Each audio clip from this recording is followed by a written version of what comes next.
evening, everybody. I'm awfully glad to see as many as we have here.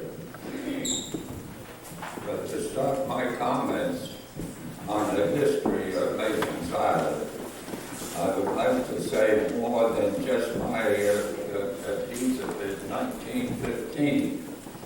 And I would like to say, in 1915, my father bought a house in the first time in Mason's Island, and at that time I was just 4 years old. So it's obvious that I didn't have much experience of Mason's Island at that time. And as time went on, I do have, and I know that from the papers I've read, that the speakers have 5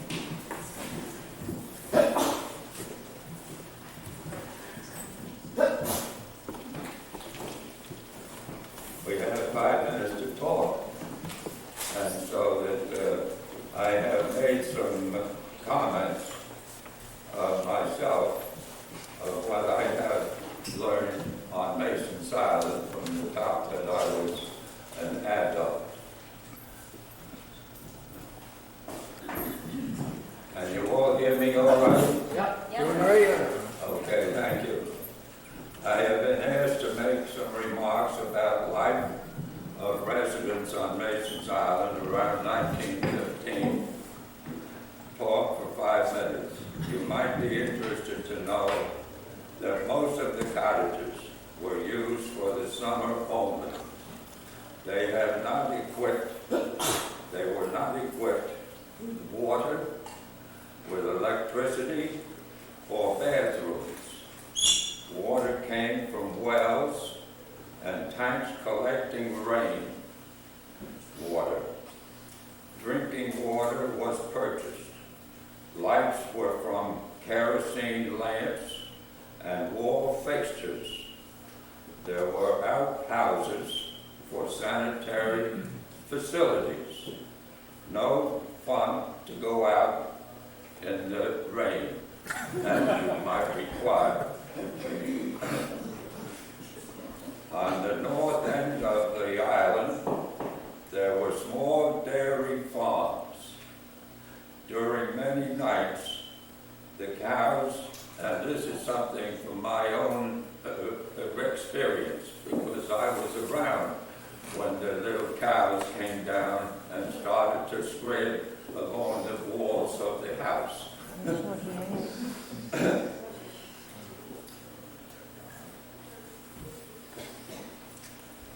The cows from the farms up in the north end of Mason's Island got very loose at night, and people were awakened by the cows scratching along the walls of the houses, from which I just told you I had experience from that. The next morning, the children were asked to clean up the pancakes in the yard.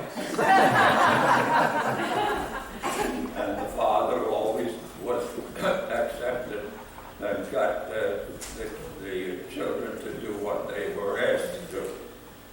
Many of the residents who drove up there in cars from the New Jersey, New York, Western Connecticut, and Massachusetts would put them in the garage on jacks.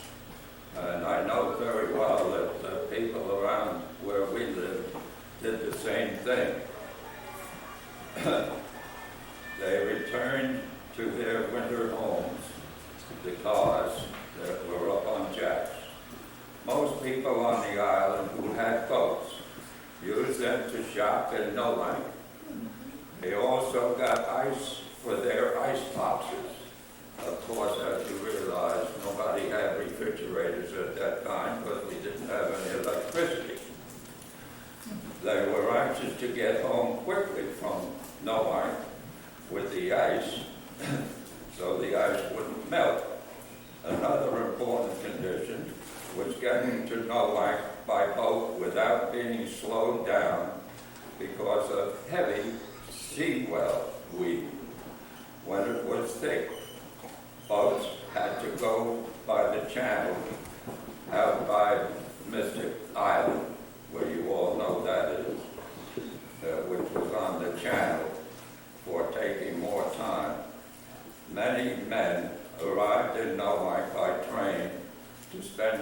weekends from their winter homes. When they arrived, some wives would go over by boat to pick them up. There was a big dock at the bottom of Main Street in Nolan that probably most of you are acquainted with. One other interesting thing, the road onto the island from Route 1 had to cross the railroad track. You had to manually open the gate to get across the railroad tracks and open the gate across from the causeway. Now you know how different Mason's Island was, but I want to tell you this, it was a wonderful place to be in the summer. We made our own fun. Everyone knew everyone at those days.